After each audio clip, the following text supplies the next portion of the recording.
They tried to rewrite the prenup after I got rich, so I played the clause they forgot existed. I, 32 male, never thought a piece of paper signed 7 years ago would become my nuclear option. But here I am, watching my wife Elena, 30F, and her family learn that sometimes the fine print cuts both ways. What started as their attempt to cash in on my success became the very thing that set me free. Let me back up. When Elena and I got engaged in 2017, I was nobody special, a software developer making $75,000 at a mid-tier company. Living in a one-bedroom apartment with IKEA furniture and dreams bigger than my bank account.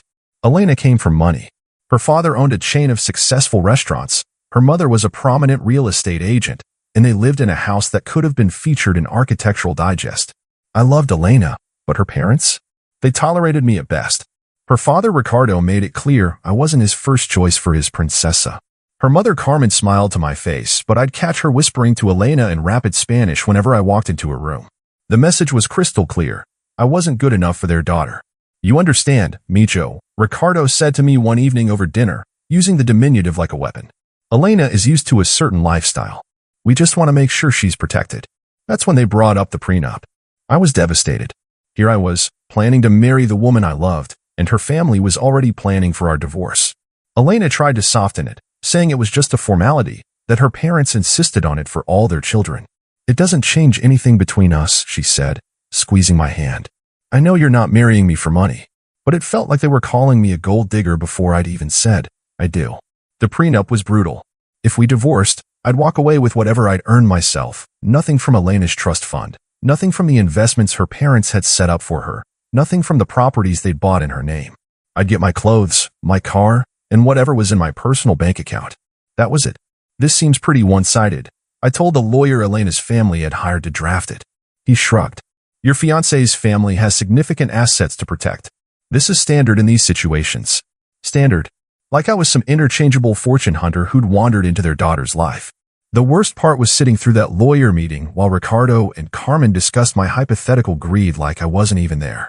They talked about protection from potential opportunists and safeguarding generational wealth, while I sat in an uncomfortable chair, feeling about 2 inches tall. The lawyer kept addressing them directly, rarely making eye contact with me.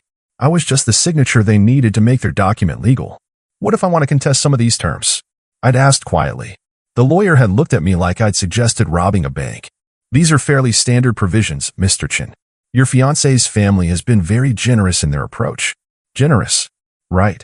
But here's the thing. I wasn't marrying Elena for money. I was marrying her because she made me laugh, because she believed in my dreams when I didn't believe in them myself, because she saw potential in me that her parents couldn't see.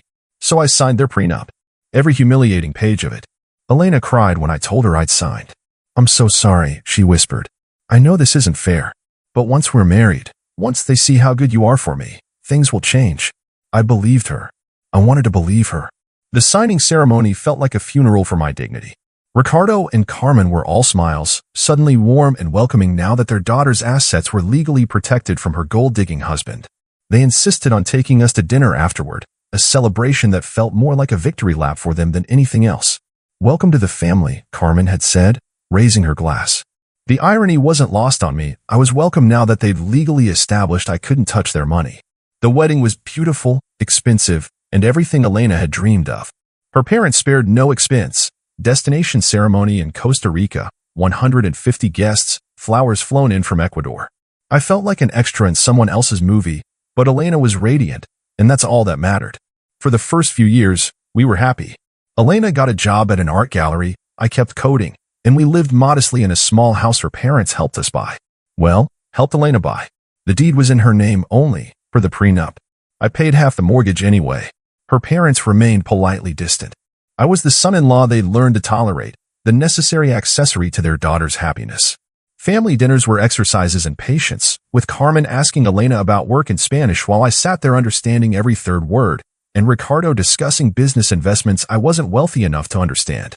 But I was working on something they didn't know about. Since college, I'd been tinkering with an idea for a data compression algorithm. Nothing revolutionary, just a more efficient way to handle specific types of financial data. I worked on it nights and weekends, refining it, testing it, dreaming about what it could become. In 2020, during the pandemic when everyone was home, I finally perfected it. I filed for patents, built a proof of concept, and started reaching out to companies. Elena knew I was working on some coding project, but I downplayed it. After years of her parents treating me like Elena's charity case, I didn't want to get anyone's hopes up, including my own.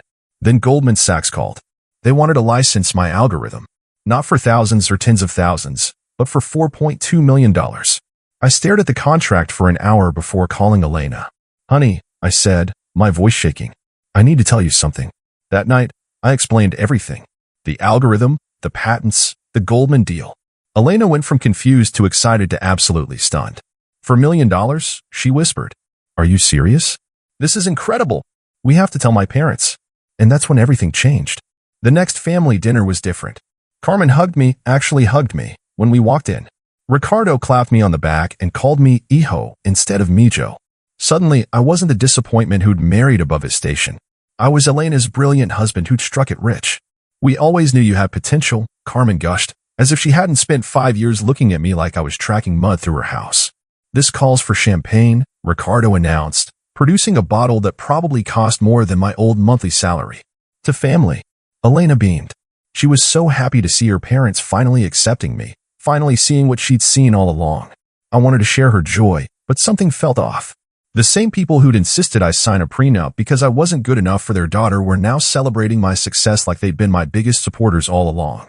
The transformation was almost comical. Ricardo, who used to barely acknowledge my presence, suddenly wanted to know all about my brilliant business acumen.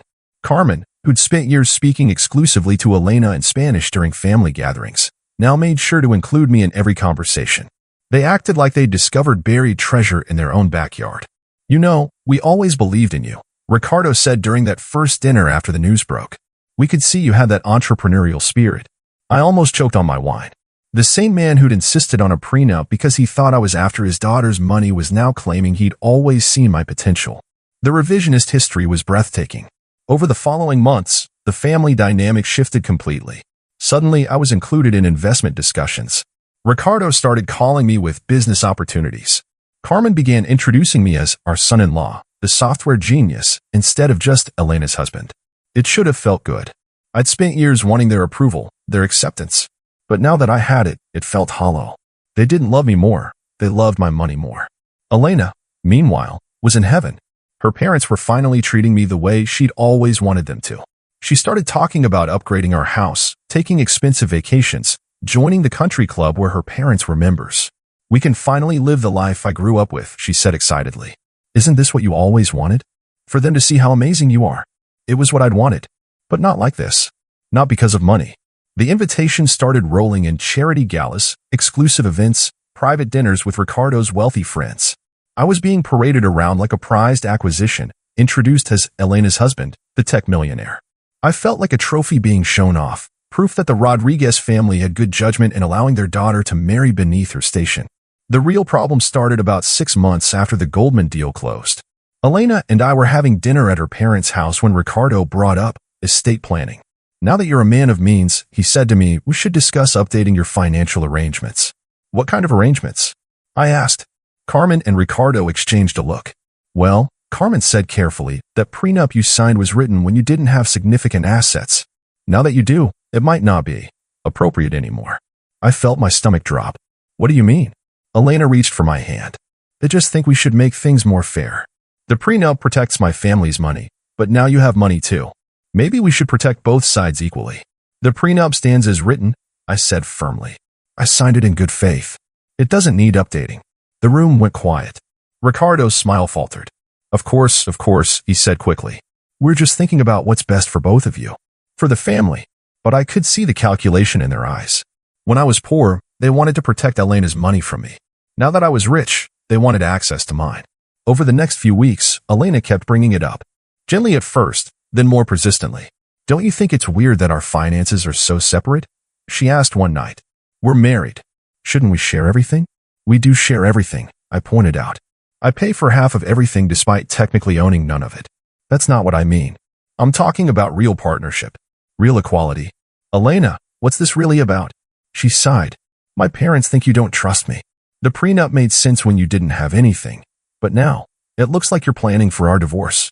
"I'm not planning for anything. I'm honoring the agreement your family insisted on. But things are different now." "Yes," I said quietly. Now your family wants my money too. Elena's face flushed. That's not fair. They're just trying to help us build a life together. But I knew better. I'd seen this movie before, and I knew how it ended. The pressure intensified. Ricardo started making comments about proper financial planning for couples. Carmen mentioned how modern marriages handled money differently. Even Elena's siblings got involved, casually mentioning how they'd structured their finances with their spouses. It all came to a head at Elena's birthday party. Her parents had thrown an elaborate celebration at their house, inviting their wealthy friends to meet Elena's successful husband. I felt like a trophy being shown off. During dinner, Ricardo stood up to make a toast. To Elena, he said, raising his glass, and to her husband, who's shown us that the right investment in family always pays off. Investment in family. Like I was a stock they'd bought low and were now ready to cash out. After the party, Elena confronted me directly. I want to redo the prenup, she said. I want us to be real partners, with everything shared equally. Elena, we are real partners. A piece of paper doesn't change that. It does when it says you don't trust me enough to share your life with me. Your family didn't trust me enough to share your life with me. Remember? I'm just playing by their rules. Those were different circumstances. Were they? Or is the only difference that now I have something they want? Elena started crying. I can't believe you think so little of me. Of us. And maybe that's when I realized the truth. It wasn't Elena I didn't trust. It was her family.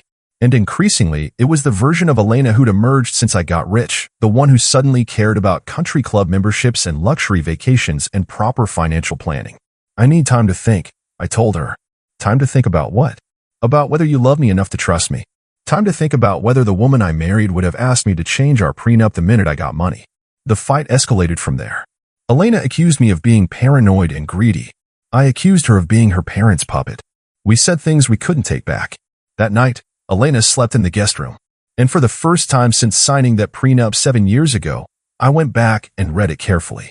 Very carefully. I spent the weekend alone while Elena stayed at her parents' house to think. I used the time to do something I should have done years ago. I read every single word of our prenup with the eyes of someone who'd actually made money since signing it. The document was 47 pages of dense legal language, and I'd been so hurt and overwhelmed when I'd first signed it that I just focused on the basic premise. Elena keeps her money, I keep mine, and if we divorce, nobody gets anything from the other person. But buried in Section 12, subsection C, I found something interesting. In the event that either party's individual net worth exceeds $3 million during the course of the marriage, this agreement becomes null and void. And all assets acquired during the marriage revert to standard community property laws of the state of California. I read it 3 times. Then I called my lawyer. Jim, I need you to look at something. Jim Rodriguez had been my attorney since the Goldman deal. He was young, hungry, and brilliant. Everything Elena's family's silver-haired establishment lawyer wasn't. What's this about? He asked when I forwarded him the prenup. Section 12, subsection C. Tell me what it means.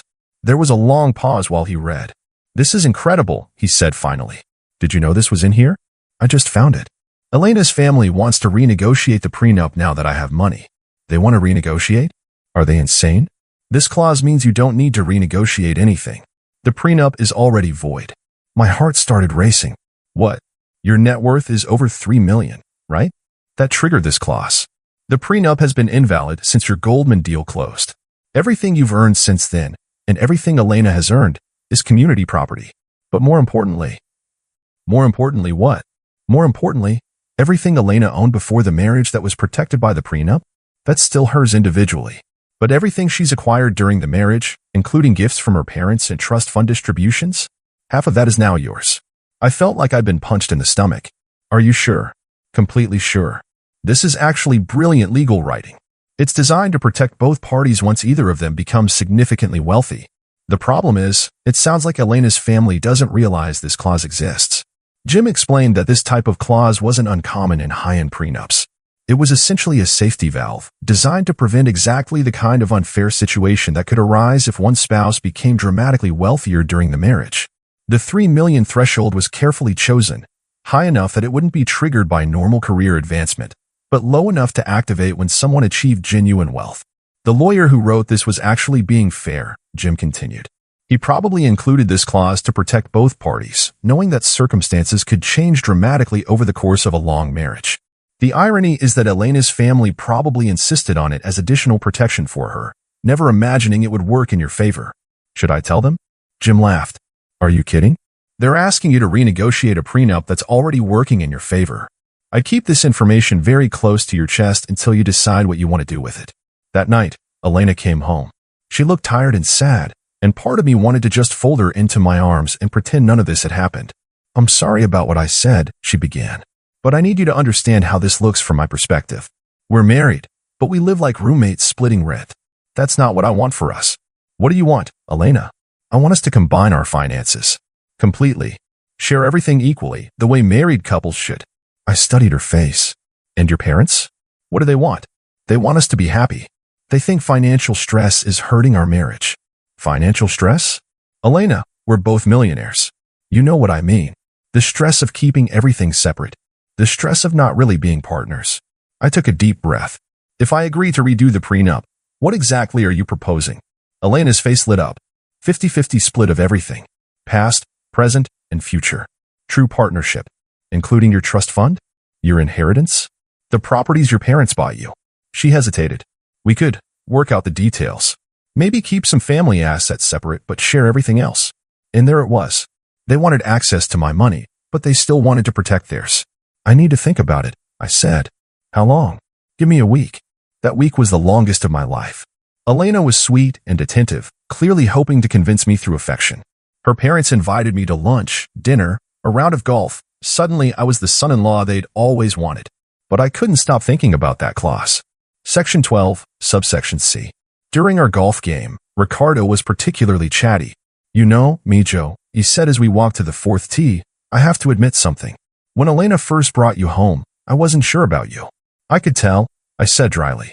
He laughed, but I was wrong. You've proven yourself to be exactly the kind of man Elena deserves. Someone who works hard, someone who succeeds, someone who can provide for her. Provide for her.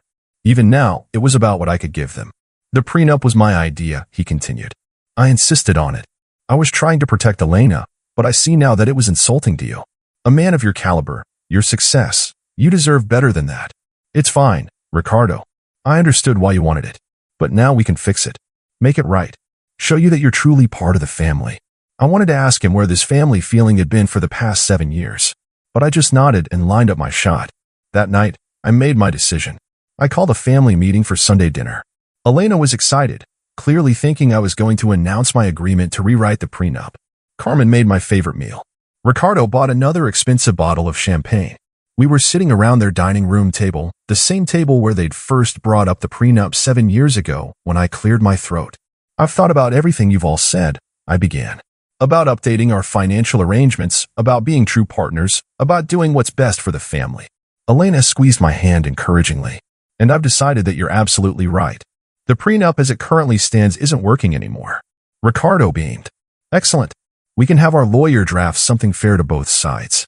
Actually, I said, reaching into my jacket pocket, I don't think we need to draft anything new. Because I discovered something interesting about our current prenup. I placed a copy of the document on the table, open to section 12. Elena, do you remember this clause? She frowned, leaning over to read it. No, I don't remember discussing this. Ricardo? Carmen? Do you remember this part? They looked confused as they read. Then Carmen's face went pale. What does this mean? Elena asked. It means, I said calmly, that our prenup has been invalid for 6 months. Ever since my net worth exceeded $3 million. The room went dead silent. Invalid. Ricardo whispered. Completely void. Which means all assets acquired during our marriage are now community property. Elena's trust fund distributions, the properties you've gifted her, even the art she's purchased for the gallery, half of all of that now belongs to me. Elena's mouth fell open. That can't be right. I had my lawyer confirm it. Ironically, this clause was designed to protect both spouses once either became wealthy. Your family's lawyer actually wrote it to be fair to both sides. You just never expected it to apply to me. The silence stretched on as the implications sank in. I could see Ricardo mentally calculating what this meant. The downtown condo they'd bought Elena last year, the $200,000 they transferred from her trust fund for investment purposes, the valuable artwork she'd acquired for her gallery using family money, all of it subject to community property division. Carmen stood up abruptly. This is ridiculous. We need to speak to our attorney immediately. Go ahead, I said. But the law is the law. The clause is clear, and it's been triggered. Ricardo's face was turning red. This is some kind of trick. You're misinterpreting the language. Dad, Elena said quietly, still staring at the document. It's right here, in black and white. What do you want? Carmen demanded, turning to me. Money? You want to steal from our daughter? I don't want to steal anything, I said. I want exactly what you asked for. True partnership. Equal sharing. Everything 50-50, just like Elena suggested. That's not what we meant, Ricardo sputtered. Isn't it? You said financial stress was hurting our marriage. You said we should share everything equally. You said I should trust Elena enough to combine our assets. Well, good news, the law has already done that for us. Elena looked like she might throw up. So what happens now? Now we have a choice, I said. We can acknowledge that the prenup is void and proceed with our marriage as equal partners sharing all assets equally. Or we can get divorced, and I'll take half of everything as is my legal right under California community property law. You're threatening divorce? Elena asked, her voice shaking. I'm not threatening anything. I'm laying out our options. You wanted to redo the prenup to make things fair. Well, they're already fair. Fairer than you ever intended them to be. Carmen was pacing now. We need to fight this. We need to challenge the clause. On what grounds? I asked. Your own lawyer wrote it. Elena and I both signed it. It's been triggered by the exact circumstances it describes. There's nothing to challenge. You planned this, Ricardo accused. You've been planning this all along. I plan to honor the prenup your family insisted on. If you don't like how that turned out, maybe you shouldn't have tried to rewrite it when it was no longer convenient for you. Elena was crying now. I can't believe you'd do this to me. To us. Do what, Elena? Hold you to the same standard your family held me to? When I was poor, the prenup was sacred. Now that I'm rich, suddenly it needs to be changed. That's different. How? She couldn't answer. I stood up. I'm going home. Elena, you can come with me, or you can stay here. But if you choose to stay, we'll be having a very different conversation tomorrow. As I walked to the door, Ricardo called after me. You'll regret this. We'll find a way to fight this. I turned back. You know what, Ricardo? For 7 years, I tried to earn your respect. I tried to prove I was good enough for your daughter. I tried to be the son-in-law you wanted. But the truth is, you never respected me. You just respected my money. That's not true, Carmen protested weakly. Isn't it? The prenup was your idea when you thought I had nothing worth taking. Changing it was your idea when you realized I had something worth sharing. Either way, it was never about what was best for Elena and me. It was about what was best for you. I left them sitting around that table, staring at the prenup that had suddenly become their worst nightmare. The drive home was eerily quiet. I kept expecting my phone to ring, expecting Elena to chase after me, expecting some dramatic confrontation. But nothing came. Just the sound of my own breathing and the realization that 7 years of marriage might be ending not with a bang, but with the quiet revelation of a forgotten clause in a legal document. When I got home, I poured myself a drink and sat in my home office, staring at my copy of the prenup. The document that had once represented my humiliation had become my liberation. The family that had insisted on protecting their assets from me had inadvertently given me access to those very assets. But more than that, they'd shown me who they really were. And perhaps more importantly, they'd shown me who Elena really was when forced to choose between her husband and her family's money. I was about to find out which one mattered more to her.